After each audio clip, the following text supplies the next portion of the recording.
So same thing as if Sukkot falls on Shabbat, we do not take lulav and etrog on the first day because Rabbah made his decree. Maybe you will carry it 4 amas in a public domain, and it's Shabbat, and do a sin. Therefore, you don't take the lulav and etrog if the first day of Sukkot falls on Shabbat. And the same thing is reading the Megillah. If Purim falls on Shabbat, we do not read the Megillah. So because they worry, maybe you will take it to a wise man to ask. The Rebbe is going to say, but one second, why didn't Rabbah make this decree on Pesach? And the Rebbe was not the first one to ask the question. It was asked by others. Obvious question. Why did he not make this decree on Passover that you should not eat matzah or the moror or the 4 cups of wine? Because maybe you will carry it in the public domain to find a rabbi and ask him, right? Is this matzah kosher? Matzah that's folded over is a question. The matzah that has a bubble on it, it's also a problem. Also, you have to eat a kazayas, a certain amount. Is this the proper amount or is it not the proper amount, right? And the same thing with the moror. Is this considered to be moror? Is it still kosher? Maybe my moror was left out overnight. It's not sharp anymore. Is it still good? The same thing with the 4 cups of wine. Right? Is this wine good wine? The wine is watered down. Is this enough wine? But nevertheless, there is no decree. On Passover, there is no decree. Why is there no decree? Why did Rabbah not make a decree? Okay, now let's go. Takanas Chazal b'Yom Tov Shechol b'Shabbat. Aleph. B'kol chag yesh inyanim yechudim shebehem hu nivdal mi'achagim acherim. Every holiday has its special commandments that separate it from all the other holidays. Kach gam lagabi Pesach. Also the same thing with Pesach every year. B'miyuchad kasher uchal, like it is in this year on Shabbat. That's what's going to be this year. Shabbat. Pesach is going to be on Shabbat. Shaz nikeret yoter yechudiyoto mishar hachagim. Then we can see more the uniqueness of Pesach from all the other holidays, Kafishius Berlahal, and like we're going to explain later on.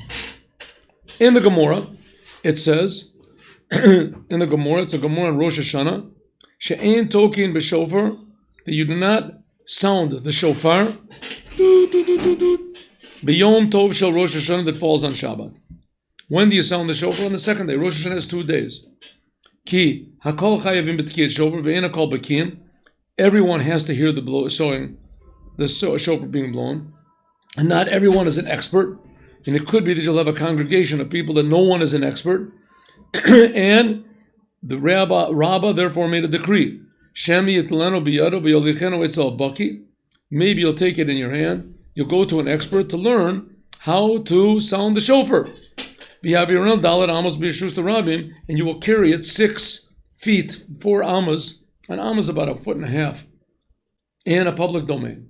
The Gemara answers, Hainu time, this is the reason of the lulav, and this is the reason of the Megillah. That's the reason that if Sukkot or Purim fall on Shabbat, we also do not take the lulav on that day or the Megillah, right?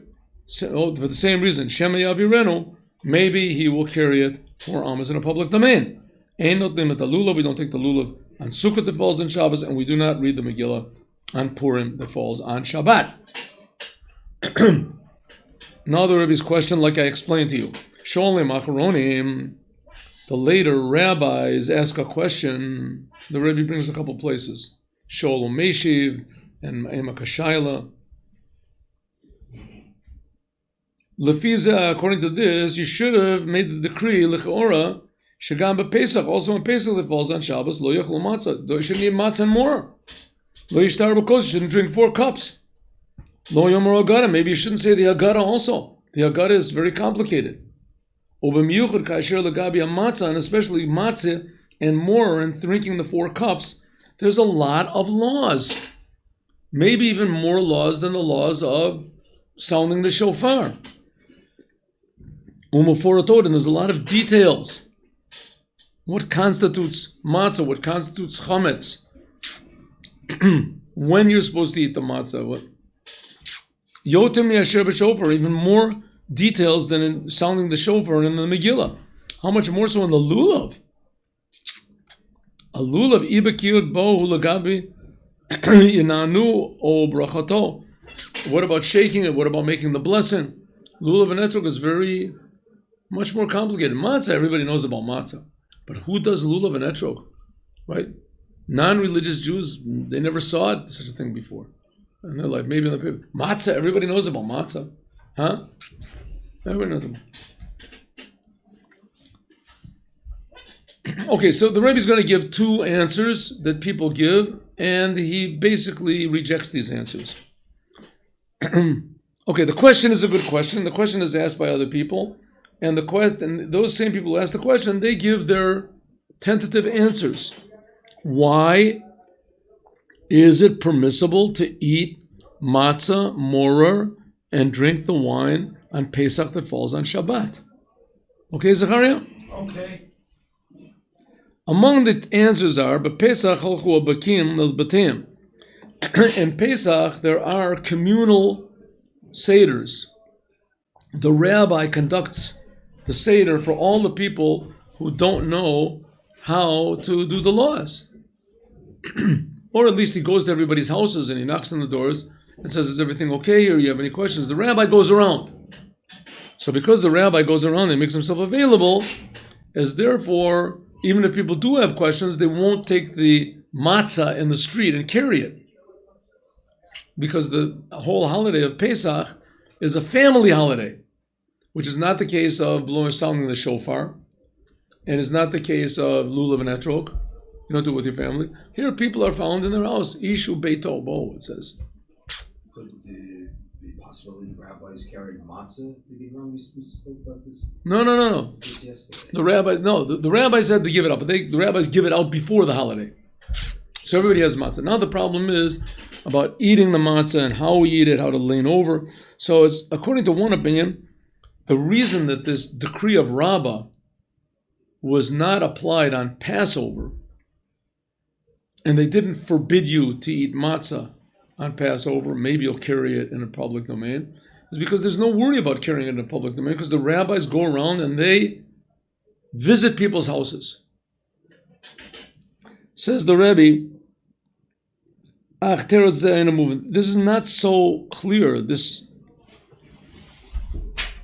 is not so clear, this answer. Bavada yesh anashim, there certainly must be people that they are ashamed, to show that they're ignoramuses, and they don't know the law.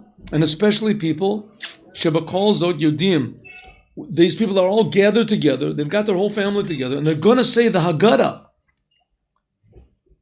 To these people, ein b'kiyim boim, to these people like this, experts won't come. Experts aren't going to come around to people's houses, right? They'll say, the rabbi's here. He says, do you know what you're doing? Oh yeah, I know, of course I know. I know.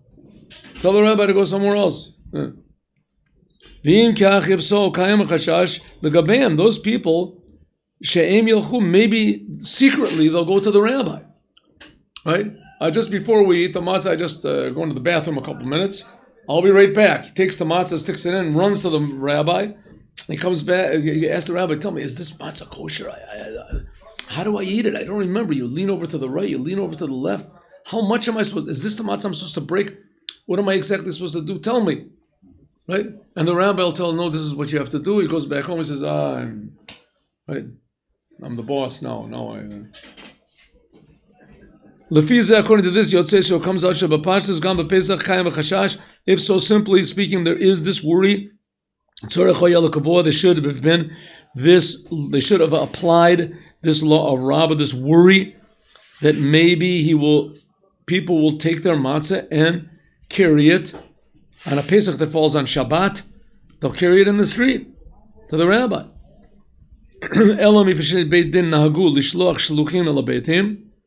Lo gazru gazeros of a poil.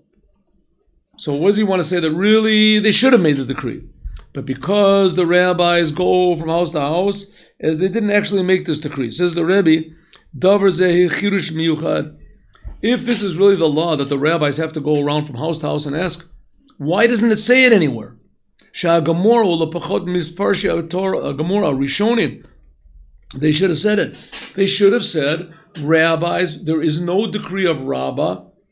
You can eat matzah. We don't worry, you're going to carry it in the public domain because the rabbis go from house to house. So rabbis go around from house to house on Pesach. That's what you should do. Make sure that in your congregation, everybody knows the laws clearly before. It doesn't say that anywhere. It doesn't say that. It says that the rabbis do make a drush on Passover, right? But a lot of people, you make a speech in shul and tell everybody what to do. Half of the people are asleep, and half of the people, the other half of the people don't know what you're talking about. They came in a little bit late, and they're daydreaming. When it finally comes to the night of the Seder, you that, one second, is this the matzah, or is this the more, or is this, right? Okay, maybe not to that degree, but still, when it actually comes down to action, a person will say, one second, there was some things, I remember the rabbi talked about this, but it's not clear. So the rabbis have to go from house to house. It doesn't say anywhere in any book and anywhere that rabbis should go around from house to house and check up. And even if it does, the only place where this is even mentioned is in the Achronim. This is mentioned like 1,000 years, right, after Rabbah made his decree. Even more. So Rabbah made the decree that you should not sound the shofar on a Rosh Hashanah that goes on Shabbos, but he did not make the decree on matzah that it wasn't on Shabbos, and we don't know why. Why didn't he do it? Okay? Here we got another answer. One of the answers is, this is a little bit of a complicated answer, and I'll explain the answer and then I'll read it inside. The answer is that, remember we talked about this, Zachariah. For instance, nowadays you can't bring sacrifices to the Holy Temple, but it's a commandment to bring sacrifices to the Holy Temple. But because you can't do it, so therefore it says nowadays the learning of the laws of bringing sacrifices is like doing it. It says, Havi parim kasifatenu, the ikmas sifatayim, moving of your lips and saying the laws, is as though we sacrifice the sacrifice. This is the best you do. That's the best we can do now. So maybe the same thing is also here. When you can't sound the shofar on Rosh Hashanah, or do Lulav and Esrog, or do the Megillah, so what you do is you learn the laws of blowing the shofar and shaking the lulav, and doing the laws is something like doing the commandment. Give the same response for matzah. 1 minute, the Rebbe thought of that. But there's a big problem with matzah. What's the big problem with matzah? The problem with matzah is that women are obligated to eat matzah. Women are not obligated to sound the shofar or to hear the shofar, because it's one of the commandments that deals with time. And any positive commandment that's limited to time, women are not obligated in it. What about the reading of the Megillah? Same thing with we'll talk about the reading of Megillah. That's only from the rabbis. The Rebbe will talk about that. Same thing with taking lulav and esrog. Women are not obligated. Only men. So therefore, when you say you should not sound the shofar and you should not take the lulav, if these holidays fall on Shabbat, so men can learn the laws, and because men are obligated to learn Torah, their Torah learning is in the place of the commandment. But with matzah and moror and wine on Pesach, it doesn't work out. Why? Because women, unlike blowing the shofar and shaking lulav and esrog, women are, yes, obligated to eat matzah on Pesach. And women cannot make that up by learning Torah, because women are not commanded to learn Torah. Their learning Torah can't be in the place of matzah. So therefore, the rabbi said, if Pesach falls on Shabbat, therefore, for the sake of the women, we do eat matzah because women are obligated, and if we say that you shouldn't eat it, then the women will have no way of making it up. Huh? Good answer? Not bad. Let's read it inside. Tirutz Nosaf, there's an additional answer from the words of the Acharonim.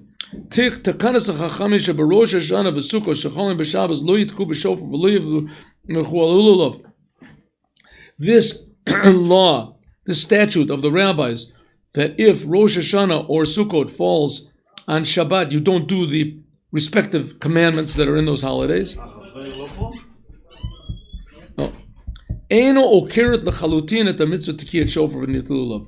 It doesn't totally mean you don't totally not do. You're not totally missing that mitzvah. Why? Because on Shabbat, even though you couldn't blow the shofar, and you couldn't take the lulav, but you can learn the laws of the commandments. And anyone who works learning the laws, for instance, the laws of the sacrifices, is ke'ilu, it's as though he krivola. It's like he sacrificed a sacrifice. So learning the laws, that's why we say korbanot in the morning. That's why we say all these korbanot, in the prayer book. Because it's in the place of the sacrifices. No, so what about Pesach? Ilu, Mrs. Pesach, chayivim gam nashi, and the women are also obligated to eat matzah. Not like sounding the shofar and lulav. Women are not obligated. Women are obligated to eat Pesach. It's a special law that women are obligated, even though that it's a time-controlled commandment. Women are obligated to do it. But since women are exempt from learning Torah, so it comes out that if you make this law that you're not supposed to eat matzah, if Pesach falls on Shabbos, it will be totally negated from the women. The women, not only will they not eat matzah on that Shabbat like the men, but the women won't be able to make it up by learning Torah, and the men can. Lefizev Shalom, so we can say that it's the Chidush of Rabbah, that this whole decree that Rabbah made that you shouldn't blow the shofar, sound the shofar on Shabbat, Rosh Hashanah, Einu Kaimet BePesach, it cannot be applied on Pesach that falls on Shabbos. It doesn't appear in the Gemara or in the Rishonim because the only time they ever made this decree, maybe the only time they ever made this decree of not sounding the shofar and not doing it if it falls on Shabbat, is when it does not negate totally the commandment. But if the commandment is totally negated, like it would be here regarding women not eating matzah on Pesach, it would be totally negated because they can't make it up by learning Torah, the laws of matzah. So Muvan Me'elav, we can understand. Therefore, Rabbah never made this decree on Pesach. He only made the decree when it would not totally negate the commandment. And here, if he said you shouldn't eat matzah on a Pesach that falls on Shabbos, it will totally negate the commandment for women because they can't make it up by learning Torah, the laws of matzah. Good answer, says the Rebbe. It's a good answer, but not fully. Listen, the man who gave the answer was a genius, a holy person. But still, the Rebbe says, I have my opinion also. I'm entitled. Gam tirutz, this also, the answer is not so good. Why? Lefi, Zeh comes out that tzorech lahofi, it should be somewhere in the Shulchan Aruch or in some other law book that on Rosh Hashanah and Sukkot that falls on Shabbos, it's an obligation to learn the laws. You have to learn the laws of shofar and you have to learn the laws of lulav. And it doesn't appear in any law book. You're just supposed to know it. You're supposed to know that you should do that. But it says in the Shulchan Aruch that 30 days before the... That's different. Yep. Everyone has to know the laws of the holiday before the holiday. But that's why there's law school to teach you the law. That's why there's yeshivas. In law school, there's some law school yeshivas, there are college yeshivas, there are some trade school yeshivas. all the yeshivas teach you the laws, especially the laws of the holiday. But if Rosh Hashanah falls on Shabbat, we do not sound the shofar. So what should we do? We should, on that day, learn the laws of shofar. But as you said, it doesn't We don't. It doesn't say anywhere. It's not hinted at, it's not remembered anywhere. That if Rosh Hashanah falls on Shabbat, because we do not blow the shofar, therefore we must learn the laws on Shabbat. The rabbi must stand in the congregation and he must knock on the table and say, because we cannot blow the shofar on Shabbat, today is Rosh Hashanah, so I want to say a few laws, and by that we will be exempt, we will sort of be fulfilling our commandment. But that doesn't say that anywhere. It doesn't say anywhere that if Rosh Hashanah or Sukkot falls on Shabbat, you have to learn those laws. It doesn't say it. L'chora more at the Shaila, also we can ask another question. What about reading the Megillah? What do you want to say? That the reason that we do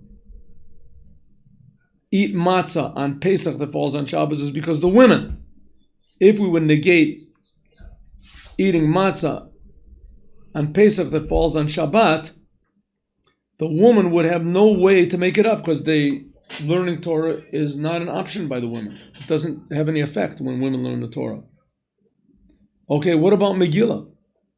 The Megillah women are also obligated to hear the Megillah, just like they're obligated to eat matzah. B'chol zot nekra gezerah shel Rabba gam malkach.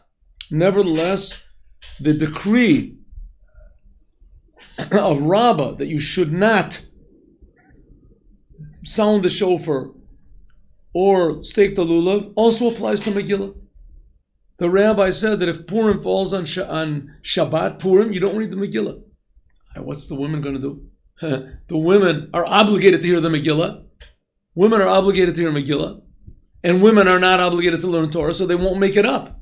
If so, it ends up negating the Megillah totally for women. And Rabbi didn't have any problems with that. So why does he have a problem with matzah? Maybe there's no question at all. Because nosaf lakach, we can say that the mitzvah of the reading of the Megillah was made after the decree of Rabbah. The decree of Rabbah is only called the decree of Rabbah. Rabbah is one of the Amoraim that lived way after the destruction of the Second Temple. But the decree of Rabbah, even though it's called on his name, because he made it, really began way before. The Rebbe has a footnote. Some people say that it was made by Anshe Knesset HaGadola, by the men of the Great Assembly, which began, at least, before the Second Temple. Anshe Knesset HaGadola was like Mordechai and Ezra and Nehemiah and Daniel. These people that were existing, that lived before the Second Temple. So this says, the mitzvah of reading the Megillah was made after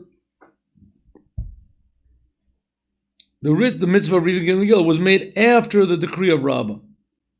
Therefore, tiknu Megillah milacharchila kasher Purim chol b'Shabbat yikru a Megillah b'Yom Chol. Rabbah first of all made his decree, and he applied this decree Rabbah that you should not sound the shofar or take lulav and esrog if those holidays fall on Shabbat, because maybe you'll carry the lulav or the lulav or the shofar in a public domain. Rabbah made that decree when? He made it before the holiday of Purim, before it was instituted to read the Megillah. When was it instituted to read the Megillah? 1 year after the miracle of Purim. But you said Rabbah was... And Rabbah was before that. I thought you said Rabbah was after the Second Temple. Rabbah was after the Second Temple, but this decree was made before the Second Temple. It was just called by the name of Rabbah because it feels... One second, no. After Rabbah and Zakkai. Because it appears just slightly after. It appears after... What does it say? The Anshe Knesset Gedolah made the decree on shofar and on lulav. They made their decree before the holiday of Purim. Which preceded Rabbah by about 400 to 500 years. More. Maybe 600-700 years. I have to look and see. before the second temple. The second temple itself was 420 years. So they made this decree of Rabbah was made before the Megillah was. But it just wasn't called by Rabbah. It wasn't called by Rabbah. Rabbah wasn't even born yet. So therefore, they made this decree. When they made the decree that what? It wasn't pushing away the Megillah. They made the decree that if Purim falls on Shabbat, then we read the Megillah another time. That is the mitzvah. That is the mitzvah. It's not pushing it off. The rabbis, when they made the decree, they didn't negate something that was already there. Shofar was already there. Lulav and etrog was already there. The rabbi said, you don't take it. But here the rabbis made the decree, and when Purim came, they said, right, we're going to make the Purim came shortly after the decree of Rabbah, according to this. So they said, we're going to make it that we're not going to push the mitzvah of reading the Megillah off. If Purim falls on Shabbat, then there's no mitzvah to read it on Shabbat. The mitzvah will be some. That's what he said. Maybe you can say that. But anyways, there's another answer. No lakach af l'deya, as Rashi, even according to the opinion of Rashi, that you dalet hukva leprozim, that really the Megillah was supposed to be read everywhere, not on walled cities on the 14th, even when it falls on Shabbos. And the Chachmei Yisrael, they came after the Knesset Gadol. They came and they fixed it up. So according to Rashi, there was a commandment to read the Megillah on Shabbos that fell, and Purim that fell on Shabbos. But the Gezerah of Rabbah came after Purim, and they pushed it away. That's how Rashi says. Even according to this, we can still say, why, if so, why is Purim different than Pesach? Pesach was not pushed away. Why is the Megillah pushed away? Why? Why is matzah not pushed away? We eat matzah. Why? Hari kaven some mikra Megillah mitzvah from the Rabbanan. It's only a command from the rabbis. Yesh b'kocham shel chachamim. The rabbis have the power to uproot the commandment totally. Ki heim omru b'heim omru. Because the Megillah itself was made up by the rabbis, so the rabbis have the power to move the mitzvah whenever they want to. The rabbis. It's not like a mitzvah from the Torah, blowing the shofar. Sounding the shofar is a mitzvah from the Torah, right? And the rabbis have the power to negate it. That's the question. That's the question. How do the rabbis have a power to negate this? And if they do have the power, then why don't they negate Pesach also? So, but on Purim, it's not such a big question, because the commandment itself is just from the rabbis. And the rabbis can easily just remove it. But on the other hand, the mitzvah, shofar, and lulav, they're from the Torah. And if there is not a possibility to do it, at least by means of learning Torah, the rabbi shouldn't have uprooted it. Therefore, lo gazru chachamim gezerah al achilas matzah. Therefore, we can say that on matzah, they didn't make this decree. Oh, now we got the whole thing figured out, right? You'll see not. She mitzvahs asim in the Torah, which is a commandment from the Torah. So Purim, we can understand that they did move the Megillah, even though women can't make it up by learning Torah, because it's only a mitzvah from the Rabbanan anyway. But Pesach, which is a mitzvah from the Torah, and women can't make it up by learning Torah because they're not commanded. So Kevan Shehu Chala Gam Nashim, Pesach, because it applies to also women, which Megillah also does, but eating matzah is from the Torah. So im techol gabit kanazu, if you apply this law of Rabbah, it will be uprooted totally, a mitzvah from the Torah from the women. Pretty good answer. So that's why if Pesach falls on Shabbat, we eat matzah. Why? Because the women. If we would apply the decree of Rabbah and forbid people to eat it, because maybe you'll carry it 4 amas in a public domain, as the women will be totally left out. They can't learn Torah. They can't. That was what we said before. Right, that's right, right. What we're doing now is answering, why is Purim different? Right? Purim is also a commandment that the women can't make up, and the women are obligated. Right? So why did Purim? Because it says Purim is only midrabanan. But here it's a commandment from the Torah. Says the Rebbe, everything is fixed up. Says the Rebbe, no. Adayim not Rabbi Shaila. There still is the question we had before. She'ein ne'amar b'Rosh Hashanah v'Sukkot shechalo b'Shabbos kaimas chova miyucheres l'lemot halachas. If so, if it's really true, we got the whole thing figured out. If lulav and etro, if lulav and sounding the shofar, if that occurs on Shabbat, we don't take the lulav and we don't sound the shofar. Why? Because you can make it up by learning Torah. So that's we had the question. If that's really true, that's the reason why they negated it. Then why doesn't it say in any law books, halacha books, that you have to learn the laws of shofar and the laws of lulav and etrog if those holidays fall on Shabbat? Are you not doing the mitzvah? So you have to at least learn about it. Well, even if you're doing the mitzvah of learning about it, the women aren't under the same obligation. But the women are not obligated to take lulav and etrog, and they're not obligated to do. It should be. There's a question, like we said before, why is there not mentioned in any of the law books that you have to learn the laws of lulav and of shofar on the Shabbos that we do not do these commandments? Because of this worry that maybe you will carry the shofar or the lulav and etrog 4 amot and Reshut Rabim, nekra mitzvah asem in the Torah. You're uprooting a positive commandment from the Torah. If so, it should be that there is a law also regarding eating matzah, and similarly on a Pesach that falls on Shabbos. Doesn't make any sense. Why don't they just say you should learn the laws?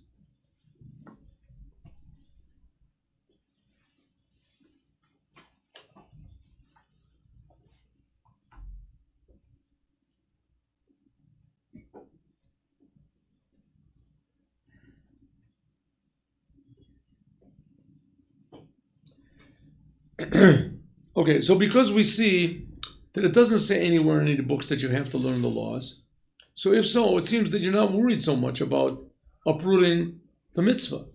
So if so, it should be the same thing with Pesach. We shouldn't be worried about uprooting the mitzvah. And if a Pesach falls on Shabbat, we should say, no matzahs, no more, no 4 cups. Just like we do with lulav and esrog. What about the women? So women, okay, the women don't do this commandment. The women won't do it. We see that we don't worry that much about uprooting the mitzvah of blowing the shofar or of taking the lulav and esrog, because we don't say any halacha books you have to learn the laws on that day to make up for the big loss. So we see that it's not such a big loss by the rabbis, right? If you don't do this commandment on Shabbat. Havanat devarim b'derech Chassidut. Let's understand this according to Chassidut. And I'm going to try to explain it according to Chassidut, and then we'll see if we can read it inside. What time is it now? 12:31. So I'll explain it.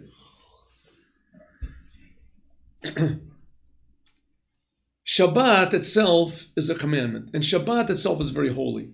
When Shabbat falls on Rosh Hashanah, the combination of Shabbat together with Rosh Hashanah has almost the same effect on the world as the sounding of the shofar.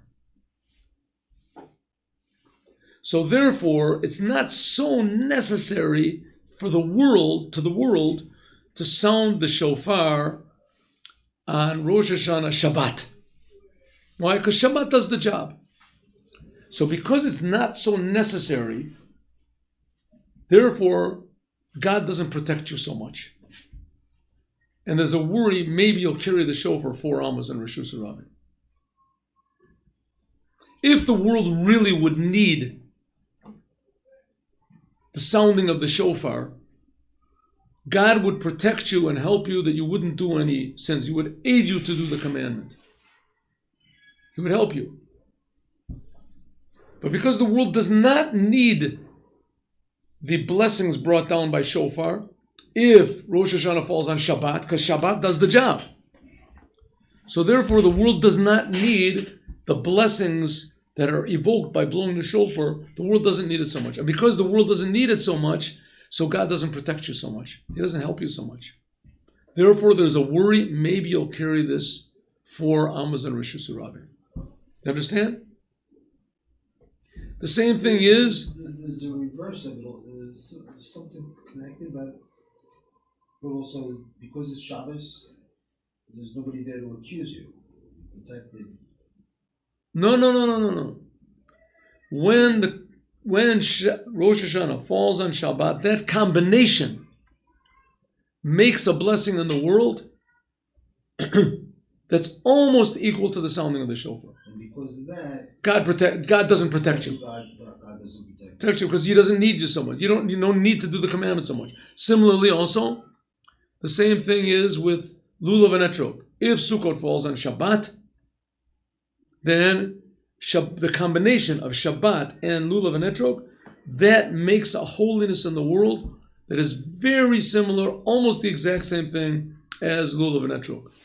Therefore, you don't really have to take lulav and etrog. You want to take it, okay, but you have to know God is not going to help you. He's not going to protect you. The world doesn't need it so much. Did you say the same thing about tefillin on Shabbos? Therefore, the same thing as tefillin on Shabbos, yes. So every Shabbos, because there's so much holiness in the world, we have to be extra careful because God's not protecting us. He's not protecting you so much, right? No, to do the commandment. Yeah. He's protecting you of other things, right? He needs you as a Jew. He needs you as a human being. God will protect. God protects everybody. But as far as doing this commandment, there is a worry because the commandment is not unnecessary. There's a worry maybe you will come to do a sin. Carry it 4 Amos and Rishus Rabbi, which is not the case. Matzah.